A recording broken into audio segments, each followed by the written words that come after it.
PCMC news, सत्याला शब्दाची धार। पुण्यात 4 वर्षाच्या चिमुकलीवर भटक्या कुत्र्यांचा हल्ला, 80हून अधिक टाके।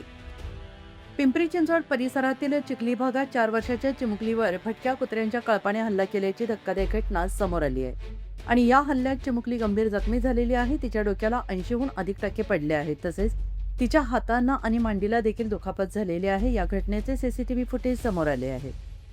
मिळालेल्या माहितीनुसार रविवारी दुपारी ही घटना घडली। चिमुकली घराबाहेर जवळच असलेल्या झाडावरून पाने गोळा करण्यासाठी गेली होती आणि त्यावेळी तिच्यावर भटक्या कुत्र्यांनी हल्ला केला।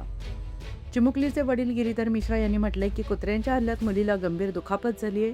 तिच्या डोक्याला 80हून अधिक टाके पडले आहेत। सीसीटीव्ही फुटेजमध्ये कुत्र्यांचा कळप चिमुकलीला घेरताना दिसत आहे। ती कुत्र्यांपासून बचाव करताना दिसते आहे आणि असं असताना 2 कुत्र्यांनी तिच्यावर झडप घालून तिला खाली पाडलंय। त्यानंतर इतर कुत्र्यांनी तिच्यावरच हल्ला केला।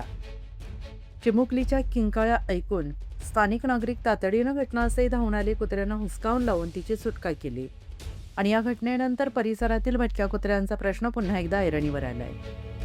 भटक्या कुत्र्यांचा उपद्रव हा परिसरातील नागरिकांसाठी गंभीर चिंतेचा विषय बनला असून भविष्यात अशा घटना टाळण्यासाठी प्रशासनाने ठोस उपाययोजना कराव्यात अशी मागणी चिमुकलीच्या वडिलांनी केली आहे।